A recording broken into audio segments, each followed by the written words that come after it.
this game, so they understand the importance of playing well and stopping this streak. Meanwhile, for the visiting Broncos, it's late in the year. We all know it. We've seen the calendar for these guys. Their bodies could probably use a break, but they have to push on. And they're really not as worried about...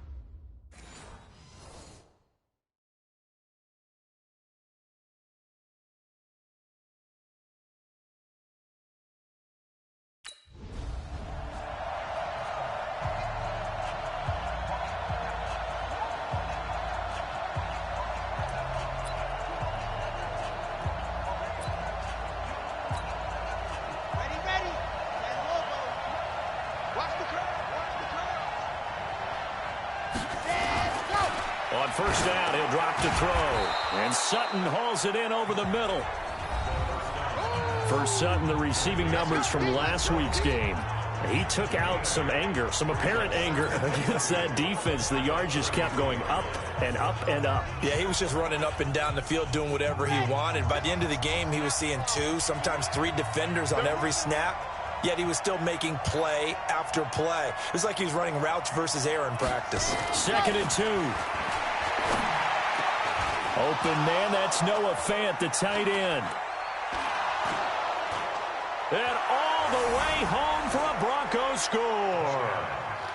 Noah Fant, his 4th touchdown on the year, as his guys are able to strike first here in this opening quarter. And, you know, you and I praise tight ends in today's game a lot for being just like a bigger-bodied wide receiver. Boy, a play that long from that position, you just didn't used to see that as much. No, you were really just counting on the tight end position to catch the football and get what they got on the catch. And now it's the run after the catch that makes him so dangerous. Hard to bring those big guys down when they get rolling. Couldn't bring him down here. Got into the end zone.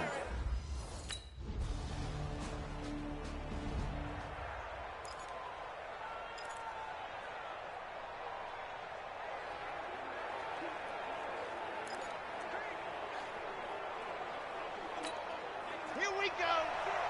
18 Gator. I got you, Pop. 56. Mike. Back to throw now on first down. Almost able to intercept it. That's one he would have liked to have held on to on his first drive. Instead, 2nd down.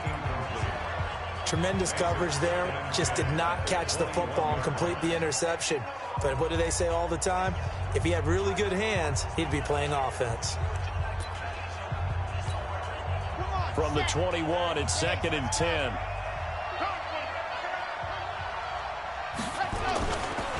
First carry for Royce Freeman. And he's going to lose yardage here. Back to his own 18. They'll wind up losing 3. And now it's 3rd down. We know this offense, they're built around passing the football. That time, the running game didn't suit him so well. Not so well, but they have to do it every so often. You have to be able to control the pass rush a little bit, make them somewhat hesitant before they come and get your quarterback. At least have the illusion that you have a running game. He's got his tight end, Jake Butt. And they're going to mark him down short, maybe by about a yard, if that.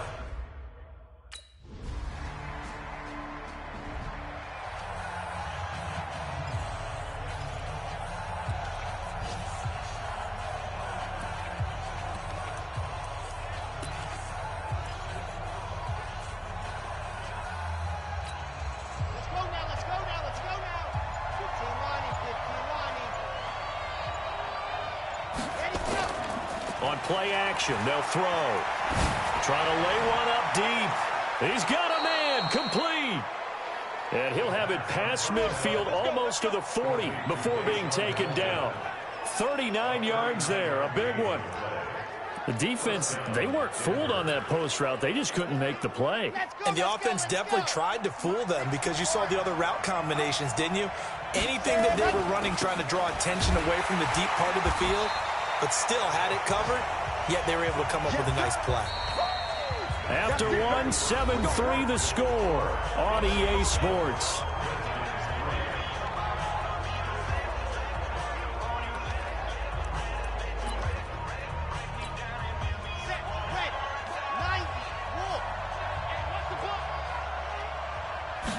Here we go on 2nd and 12. Escaping the pressure right. It's just a gain of a couple there on the scramble, and now it's third down. So now 3rd and 10, a big play to start the drive, but nothing since. Looking to throw. Rush coming, and he's taken down. Reuben Foster, the former national champion at Alabama, gets in for the sack.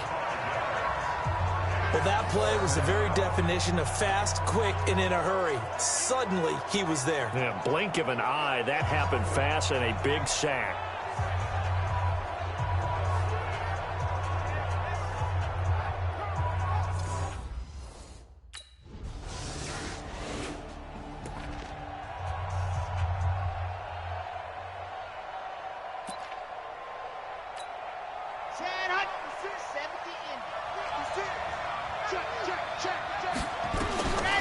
He'll look to throw. He's got Jake Butt as tight end. The Red Sea parts, and there he goes. And all the way home for a Broncos score. Jake Butt, his 5th touchdown now on the year. And the Broncos able to show off their quick strike ability. I know guys who design defenses, they try to prepare for everything. But you ignore the guy who plays tight end at your own peril. Yeah, and he's like having another wide receiver out there sometimes, right? Exactly right, because they're such a matchup nightmare, and they're hybrid guys. Are they... Down.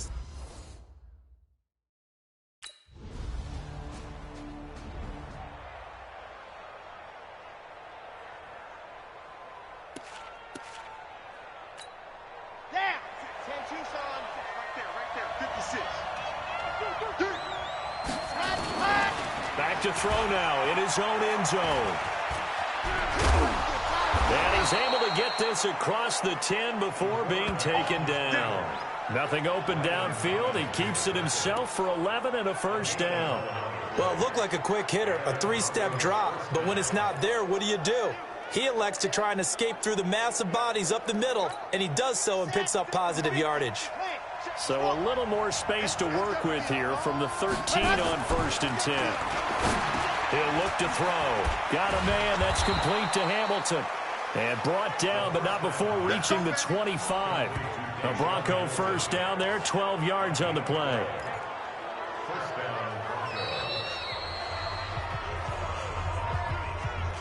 Two minutes remaining in this first half of football. Let's go.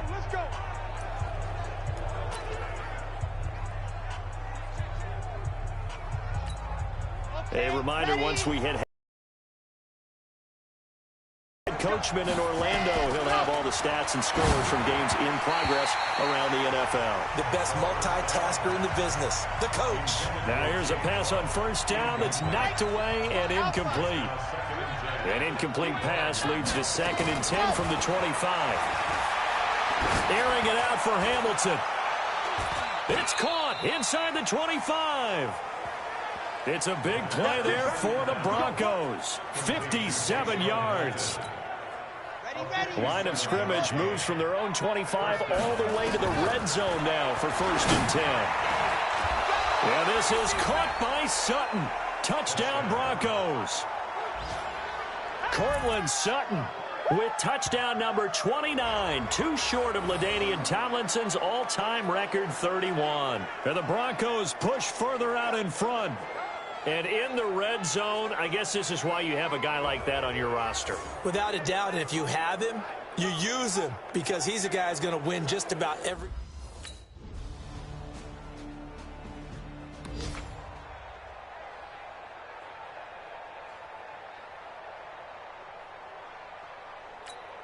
Ready. 60 outlaw. Go tackle. Let's go. We got this. Let's go. They'll come out throwing here on first down. Nowhere to escape, and he goes down. Off the edge, the sack by Matt Ioannidis.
So we have reached halftime here in what's an 8-point game. As we'll send you down the coast now to Orlando, that's where we find Jonathan Coachman, ready with our EA Sports Halftime Report. Coach. Okay, Brandon, time for a sprint to the finish, as it's time to get you caught up with what's happening around the NFL here in a pivotal Week 15.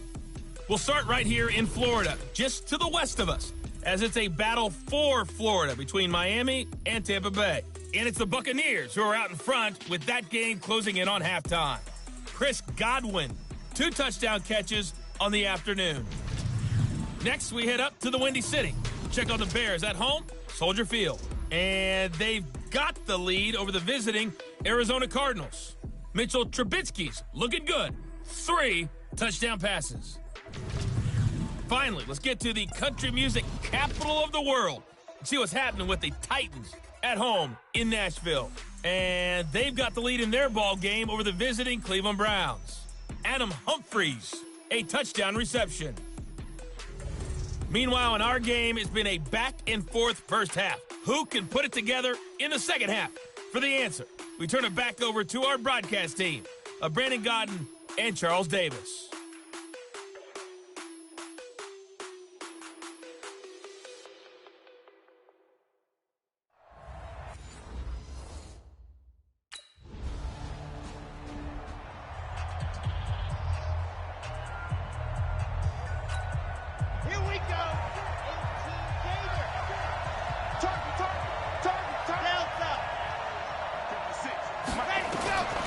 They'll come out throwing here to start the drive. Airing it out for Hamilton.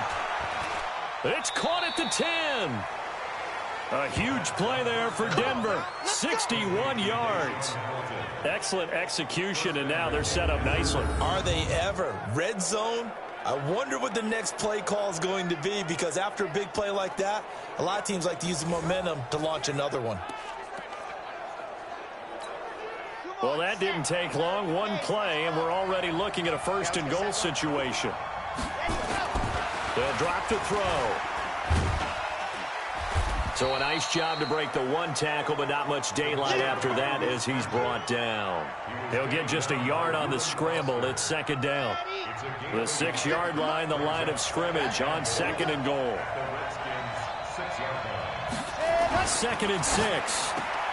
He's got his big tight end, Fant. And he'll take it into the end zone for a Denver score. Noah Fant with his 2nd touchdown of the game and 5th on the year. And the Broncos push further out in front. Brandon, is there any way you and I can join this quarterback in the zone he's in? He's absolutely feeling it. Touchdown after touchdown, throwing the ball.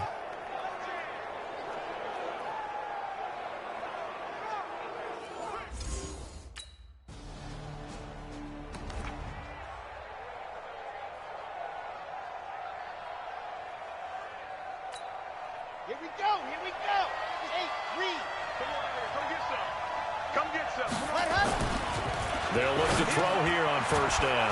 Got a man open, it's Sutton. And he's got it past the 30 before he's hit and dropped.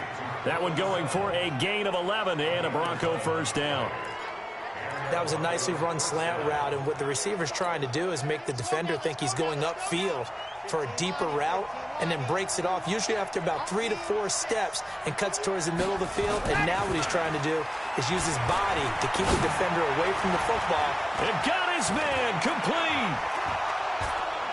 And all the way home for a Bronco score. Deshaun Hamilton with touchdown number 7 on the year. And the Broncos push further out in front.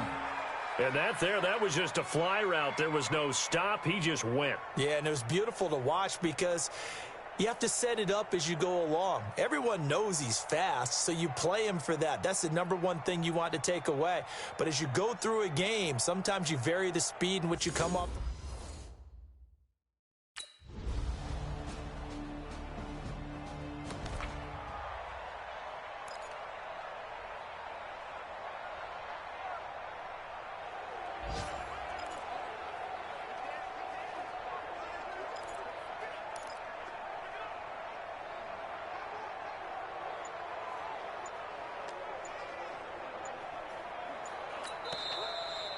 Now the Broncos are going to call the first of their timeouts. That'll leave them with 2 remaining. We'll be back after this. They'll run on first down. Lindsey. And they're able to get this one across the 35. Here we go. Here we go. Here we go.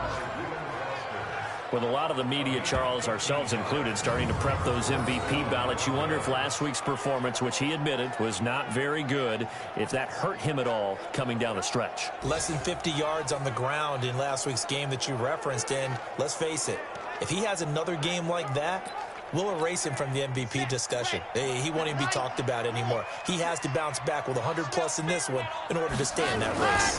On first down, right back to Lindsey. He's got a first down and then some at midfield. And he takes it across the 50 to the 46-yard line. Face mask. Defense. So that one will be accepted. So the yellow flag came out, and that leads to a new set of downs for this offense. 1st and 10. Another run by Lindsey. And they're going to stop him right at the line of scrimmage. Just no cutback lane to be found whatsoever. 2nd and 10. Looked like he was trying to bounce it outside, but no success. Yeah, sometimes you got to just figure out where you're going to go, and sometimes you just have to take it to another spot.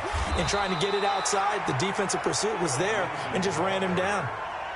Well, so many times we look at a short run and we praise the offense for trying to set the tempo and establish things, but the defensive guys, hey, they just won the battle there. It wasn't a big run given up. They don't always have to absorb the body blows. Sometimes they dish them out themselves.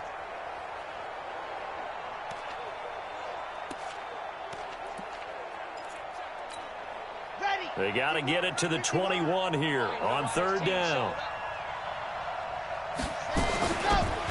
They'll run it now out of the gun.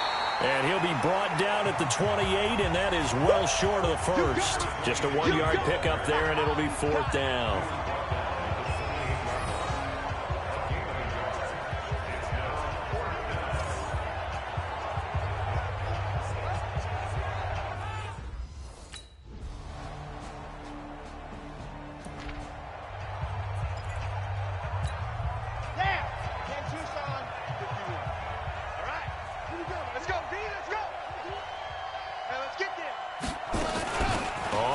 Down. It's Freeman. And the reinforcements come in as they're going to stop him behind the line. That's going to go as a loss of a yard, and it'll be 2nd down. When this offense gathers to watch the tape, they're going to like a lot of what they saw. They put up big numbers, but they might fast forward through that last play. Oh, there won't be any fast forwarding, partner. I've sat in those sessions before. You end up spending more time on the bad plays than you do on the good ones. It's just the nature of coaches. But I know sitting in that room, when you've had a big game, the night that they've had, you don't want to hear that. You just want to focus on the good stuff. On 2nd down now, it's Lindsey. And he'll take this up only to about his 18-yard line. After getting stuffed on 1st down, not much better there. 2-yard gain. Typically, we think it's the strong safeties that are better tacklers, especially closer to the line of scrimmage amidst traffic. But in this case, how about the free safety coming up and making the big-time play? On 3rd down, he'll drop to throw. And they're going to get him down well short of the first, as he can only get this to about the 19. Only able to get back a yard for his efforts, and that leads us to 4th down. And, partner, I would guess that in his headset he was hearing from his coach, it's 3rd down, don't take a sack. And in this case, he's able to avoid the pressure and get out of there. He doesn't get the 1st down, but he does turn a possible loss into positive yardage.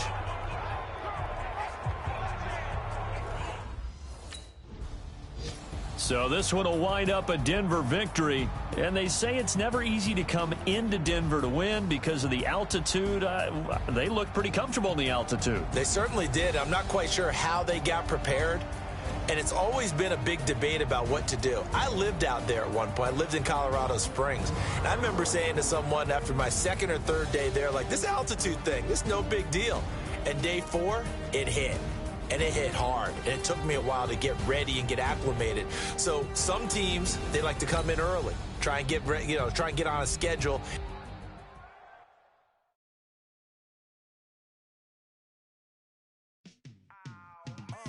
Yeah, and it feel like